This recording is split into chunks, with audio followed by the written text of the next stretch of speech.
থেকে যৎকিঞ্চিত কিছু আমরা আপনাদেরকে সহযোগ করার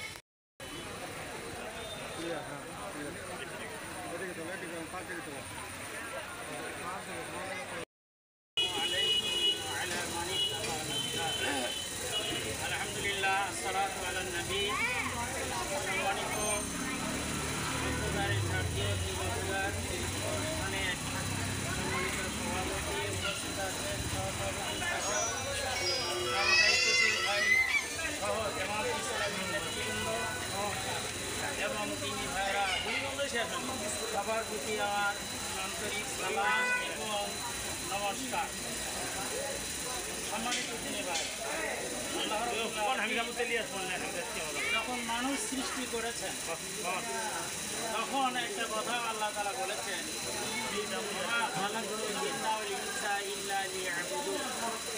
ওখানে দেখা যায় আল্লাহ তাআলা বলছেন মানব এবং দানব এদেরকে আমি সৃষ্টি করেছি। কে বললেন এটা? আল্লাহ তাআলা। মানুষ হিসাবে আমাদেরকে আল্লাহ তাআলা সৃষ্টি করেছেন, এর মধ্যে কোনো ভেদাভেদ করেছেন কি? আর একটা আয়াতেও আছে, ইয়া আইয়ুহান নাস উ'বুদু রাব্বাকুম, হে মানব মণ্ডলী তোমরা আল্লাহর দাসত্ব করো।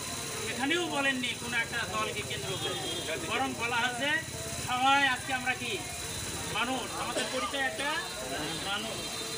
আজকে যদি আমরা বিশ্ব প্রকৃতির দিকে আমাদের তাকাই তাহলে আমরা দেখতে পাবো এই সূর্যের আলোটা সবার ঘরে ঘরে পৌঁছে না যে অমুক ভাই এই তার বাড়িতে এটা গেল না, অমুক ভাই এটা হয়েছে তার বাড়িতে এটা নাই, এমন কি কোনো কিছু আছে? এই আলো বাতাস সৃষ্টির যত কিছু, প্রকৃতির যত কিছু নিয়ামত সবার জন্য কি সমান। আপনারা জমিতে যদি খেয়াল করে দেখেন যে ফসলটা ফলে একজনের জমিতে 100 মণ আলু হচ্ছে আর একজন জমিতে আলু হচ্ছে না, এমন কি আছে নাকি? না, সবার সমান। এই যে আপনারা এখন ধান লাগাইছেন সবার জন্য কি সমান নয়? এরপরে আসমানে বৃষ্টি বর্ষণ যখন হয় সবাই আমরা সমানভাবে পাই না সময়। এই যে আমরা বেঁচে আছি আজকে কি দিয়ে বেঁচে আছি? অক্সিজেন দিয়ে বেঁচে আছি। সবার জন্য সমান কিনা বলে? সব জায়গাতে আমরা দেখতে পাই, শুধুমাত্র পার্থক্য একটি ধর্মীয় শ্রেণী। কিছু পার্থক্য আপনারা একভাবে করেন, আমরা করছি আর একটা নিয়মে। এইটুকু আমরা একটা পার্থক্য লক্ষ্য করি। আমি আপনাদেরকে বলতে চাই যে এই দেশটা কার? আমাদের সবার না। এই দেশে যদি সুদ উঠে যায় তাহলে সবাই উপকৃত হবে না? তাহলে সবটাই কি 10% দেওয়া লাগবে সবার? সুদ উঠে গেলে সবাই যেমন লোন নেবে তেমনি যে টাকা নেবেন সেই টাকায় পরিশোধ করতে পারবেন। আপনারা অনেকেই হয়তো জানেন কিনা জানি না, এই ব্যাংক বিমা চালু হয়েছে। এই ব্যাংকে একটা প্রসেস চালু করা হয়েছিল, সুদ ছাড়াই লোন পাবেন, সুদ ছাড়াই লোন পাবেন। কিন্তু দুঃখজনক হলেও এটা কর্মচারী যারা ছিলেন তেনারা এই সুবিধাটা ভোগ করেছেন, সাধারণ মানুষ এটা কিছুই জানতে পারে। আর আমরা যখন টাকা নিতে গেছি সেখানে 10% হোক আর 20% হোক দিয়ে আমাদের টাকা নিতে হয়েছে। এই জন্যে আমরা বলতে চাই, কোরআনের আইন এ দেশে যদি চালু হয় সকল ধর্মের লোক নিরাপদে থাকবে। জেনা যদি বন্ধ হয় তাহলে সবার জন্য বন্ধ হবে না? সবার জন্য উপকার হবে না? সবার জন্য উপকার হবে। এই জন্য কার আইন দরকার? আল্লাহ প্রকৃতির যেটা আমরা বলি, আসলে আল্লাহর আইনটা আসলে আমাদের দরকার। এই আল্লাহর আইন যদি প্রতিষ্ঠিত হয়, হিন্দু বৌদ্ধ খ্রিস্টান সকল শ্রেণীর লোক আমরা সুন্দরভাবে বসবাস করতে পারবো। আমাদের কোনো ভেদাভেদ এখানে থাকবে না। এই যে রাস্তা দিয়ে চলাচল, হিন্দু ভাইদের জন্য কি আলাদা রাস্তা আছে? না, একই রাস্তা দিয়ে সবাই যাওয়া। ও ভাইয়ের সাইকেলের চড়ে আমিও সাইকেল চড়ি, আর ভাই হোন্ডার চড়ে আমিও, এরা কারোর চড়ে তারাও, তাহলে সবার জন্য আছে না নাই? সকল কিছু ক্ষেত্রে আমরা দেখি যে আল্লাহ রাব্বুল আলামিন এই ধরনের একটা ব্যবস্থা আজকে আমাদের করে দিয়েছেন। এই জন্য আল্লাহর আইনটা সবার জন্য প্রযোজ্য, সবার জন্য প্রযোজ্য। আল্লাহ রাসূল যখন মক্কা ছেড়ে মদিনায় গিয়েছিলেন, মদিনায় যায় 3 শ্রেণীর লোক পেয়েছিলেন। একটা পেয়েছেন হিন্দু ভাইদেরকে পেয়েছেন, আর একটা খ্রিস্টান পেয়েছেন, আর একটা পেয়েছেন ইহুদি পেয়েছেন, 3টা দল। এরপরে আল্লাহ রাসূল গেছেন নতুন একটা দল নিয়ে, সেটা হলো মুসলমান। তাহলে কয় দল হলো ওখানে? এই 4 শ্রেণীর লোক নিয়ে আল্লাহ রাসূল মদিনার একটা রাষ্ট্র কায়েম করেছিলেন, যে রাষ্ট্রে সকল শ্রেণীর লোক সুবিধা ভোগ করেছে, সবাই নির্বিঘ্নে বসবাস করতে পেরেছে, সবার কারো প্রতি কোনো হিংসা নাই, বিদ্বেষ নাই, হানাহানি নাই, কিছুই ছিল না। সেই সময় মানুষ সুখে শান্তিতে বসবাস করেছে। আজকেও যদি সেই আল্লাহর আইনটা এই সমাজে আমরা আজকে কায়েম করতে পারি, তার একটা সুযোগ আমাদের সামনে আসছে, ঠিক কিনা না? এই যে আগামী ফেব্রুয়ারি মাসে যদি নির্বাচন হয়, তাহলে একটা সুযোগ আসবে। আমরা যদি চাই সবাই আল্লাহর আইন চাই, তাহলে আইনটা পেতে পারেন। আর যদি মনে করেন যে না আমরা চাবো না, তাহলে সেটা কোনোদিন পাবেন না। এখন সবার কাছে আমাদের এর অনুরোধ থাকলো, আসুন কোরআন সুন্নাহ ভিত্তিক সমাজ ব্যবস্থা দেশের কারণ জায়গা ওঠে, আমরা সবাই সুখে শান্তিতে বসবাস করবো। কেউ কারো প্রতি কোনো হিংসা বিদ্বেষ হারাহানি অন্দল এরকম সব কিছু উপেক্ষা করে আমরা সবাই নির্বিঘ্নে চলতে পারবো, সবাই সুখে থাকবো, সবাই আরামে থাকবো, সরাম আয়েসে থাকবো। এই একটা আহ্বান রেখে সবাইকে মোবারকবাদ এবং ধন্যবাদ জানিয়ে আমি আমার কথা শেষ করছি। আসসালামু আলাইকুম আলা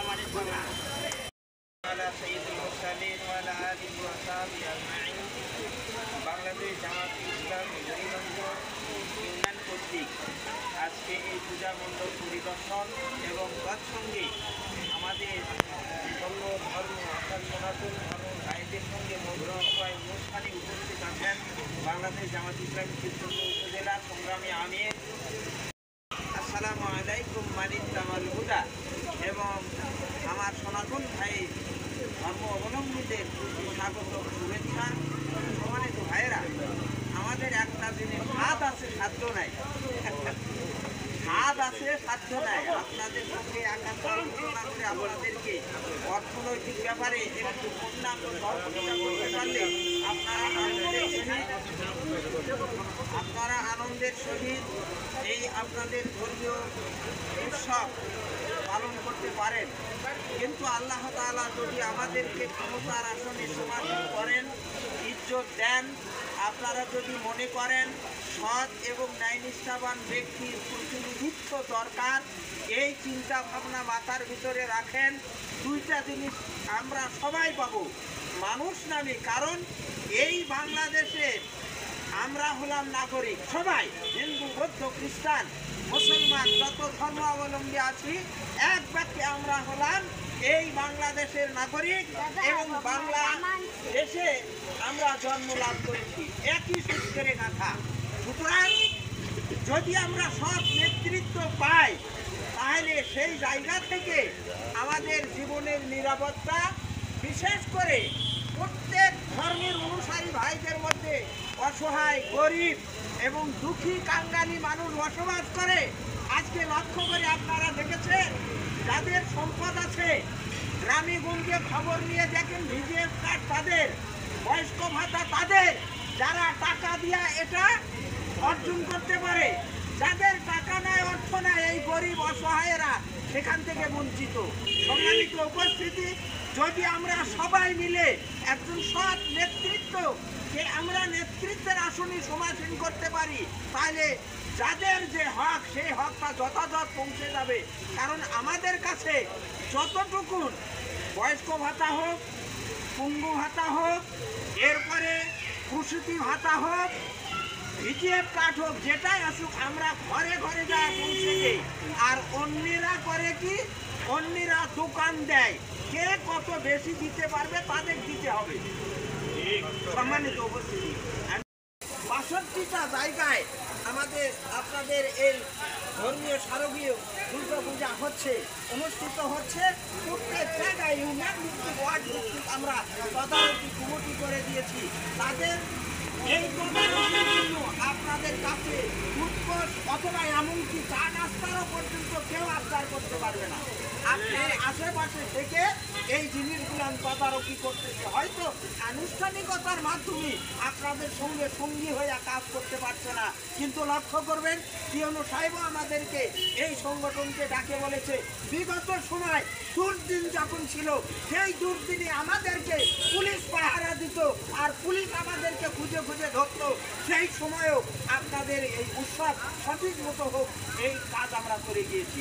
সম্মানিত ভাইরা, আপনাদেরও পূর্ণাঙ্গ সহযোগিতা চাচ্ছি, যাতে আমরা যে আশায় এই ঘুরপাত খাচ্ছি, ভালো মানুষকে যেন সমাজে নেতৃত্ব দিতে পারি, এই আশাবাদ ব্যক্ত করে সবার সুস্বাস্থ্য দীর্ঘায়ু কামনা করে আমি আমার কথা শেষ করছি। আসসালামু আলাইকুম ওয়া রাহমাতুল্লাহ। আলহাজ মাওলানা মোহাম্মদ আহসান হাবিব।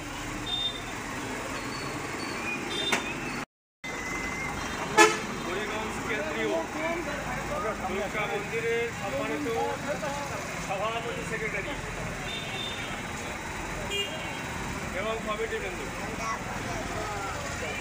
জামাত ইসলামী উপজেলা আমির সেক্রেটারি, আমার প্রান্তীয় গিরিগঞ্জের সংগঠন সহ সবার প্রতি আমার আন্তরিক সালাম। আসসালামু আলাইকুম ওয়া রাহমাতুল্লাহ। হিন্দু ভাইদের প্রতি তাদের ধর্মের শান্তির বাণী আদাব। কৃতজ্ঞতা প্রকাশ করছি সেই সৃষ্টিকর্তার জন্য যিনি আজকে আমাদের সাথে আপনাদের এক জায়গায় কথা বলার সুযোগ করে দিয়েছেন। আমাদের নবী মুহাম্মদ সাল্লাল্লাহু আলাইহি ওয়াসাল্লাম যে সময় ছিলেন তখন তো অমুসলমান ভাই বেশি ছিল, তাদের সাথেই কথা বলেছেন আর তাদের সমন্বয়ে এক পর্যায়ে একটা শান্তির সমাজ কায়েম হয়েছে। প্রিয় ভাইরা, আজকে এই অনুষ্ঠান হিন্দু ভাইদের অনুষ্ঠান, ধর্ম যার যার অনুষ্ঠান তার, তাই কিনা? কিন্তু রাষ্ট্রীয়ভাবে হিন্দু, বৌদ্ধ, খ্রিস্টান, মুসলিম আমরা যারাই এই রাষ্ট্রে বসবাস করি, রাষ্ট্রীয় ব্যবস্থা সকলের সমান, তাই কিনা? বরং আমাদের নবী মুহাম্মদ সাল্লাল্লাহু আলাইহি ওয়াসাল্লাম এই কথা বলেছেন, আরাফাতের মাঠে বিদায় হজের শেষ কথা বলেছেন, চূড়ান্ত কথা বলেছেন, লা ইকরাহা ফিদ দ্বীন, ধর্মের উপরে কোনো জবরদস্তি করা জায়েজ নয়, হারাম। যারা যে ধর্মের লোক তারা সে ধর্মের কাজ করে যাবে, বরং ইসলামী নির্দেশ হলো, কোরআনের নির্দেশ হলো ওই এলাকার মুসলমান ভাইরা তারা যেন তাদের ধর্মের কাজ নিরাপত্তার সাথে করতে পারে, এই দেখাশোনার দায়িত্ব মুসলমানদের। প্রিয় ভাইরা, তারপরেও অনেক সময় আমরা দেখতে পাই, শুনতে পাই দুঃখজনক বিষয়, মন্দিরে আঘাত। তাহলে আমার মনে হয় কোনো ধর্মগ্রন্থের ভিতরে অন্যায় করা, মানুষ হত্যা করা, নিবেদন করা, নির্যাতন করা, চাঁদাবাজি করা কোনো ধর্মেই নাই। তাহলে এই কাজগুলো যারা করে তারা নাস্তিকবাদী, তারা মুসলিম নয়, তারা হিন্দু নয়, তারা খ্রিস্টান নয়, তারা বৌদ্ধ নয়, তারা কোনো ধর্ম মানে না, কারণ কোনো ধর্মে অন্যায় নাই। তারা যারা এটা করছে তাদেরকে আমাদের চিহ্নিত করা দরকার। প্রিয় ভাইয়েরা, আগামী দিনেই চাই যেই ধরনের সমাজ রাষ্ট্র ব্যবস্থা কায়েম হলে জনগণ, জাতি, ধর্ম নির্বিশেষে সকলেই নিরাপত্তার সাথে বসবাস করতে পারবে, এই ধরনের রাষ্ট্র ব্যবস্থাই তো সকলের কাম্য হওয়া দরকার। তাই আগামী দিনে আমরা সকলেই হিন্দু মুসলিম নিরাপত্তায় বসবাস করতে চাই। সেই লক্ষ্যে আমরা চাই চাঁদাবাজ মুক্ত করতে হবে, অন্যায় মুক্ত করতে হবে, জুলুম মুক্ত করতে হবে। আর এইটা করতে হলে সৃষ্টিকর্তার বিধান ছাড়া সম্ভব নয়। আর সৃষ্টিকর্তার বিধান কায়েম করতে গেলে সব মানুষের প্রয়োজন। যারা চাঁদাবাজি করে, অন্যায় করে, জুলুম করে, তাদের দ্বারা সৃষ্টিকর্তার বিধান কায়েম হতে পারে না। এটি আগামী দিনই এই দিন আসতেছে, সেই দিনই নিরাপত্তার সাথে সকলকেই বসবাসের সাথে জনকল্যাণমূলক রাষ্ট্র কায়েমের জন্য অগ্রণী ভূমিকা পালন আহ্বান জানাচ্ছি। আপনাদের আজকের আমার এই বুড়িগঞ্জ জন্ম, আমরা সকলেই জানি আমাদের কার কি অবস্থান। আমার এখানে বক্তৃতার কোনো প্রয়োজন নেই, আপনারা আমাকে জানেন, আপনারা আমাকে চেনেন। আল্লাহ তাআলা সকলকেই যাতে করে মূল্যায়ন কার্য বিতরণ করে, ভালো মন্দ যাচাই করে। আগামী দিনের এই আহ্বান জানায়া আপনাদেরকে ধন্যবাদ জ্ঞাপন করছি। আর বুড়িগঞ্জ পূজা মণ্ডপ এখানে আমার জন্মভূমি, আমরা চেষ্টা করেছি যথাসাধ্য কিছু করার জন্য। আপনারা সেটা জানেন। আগামী দিনে যদি আল্লাহ তাআলা আপনাদের আমাদের সকলের সহযোগিতায় একটা জনকল্যাণমূলক রাষ্ট্র কায়েম করার তৌফিক দান করে, আমি সেক্রেটারি উচিত পেয়েছি আলহামদুলিল্লাহ। আগামী দিনে আপনাদের যেমন অধিকার, আমাদেরও তেমন অধিকার। যেমন সূর্য উঠলে সকলে আলো পায়, চন্দ্র উঠলে আলো সকলেই পায়, তেমনি করে সৃষ্টিকর্তার বিধান কায়েম হলে সকলেই রাষ্ট্রীয় অধিকার সমান পাবে। মোহাম্মদ জানা আপনাদের ধন্যবাদ জানা করে শেষ করছি। আসসালামু আলাইকুম, আদাব।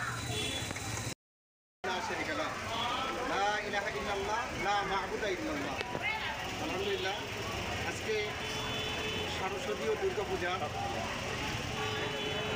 বুড়িগঞ্জ ইউনিয়নের উপস্থিত আমাদের বাংলাদেশ জামাত ইসলামী সম্মানিত শিবগঞ্জ উপজেলা আমি অধ্যাপক মানব মোহাম্মদ আসাদুদ্দিন স্যার, উপস্থিত আছেন আমাদের শিবগঞ্জ উপজেলার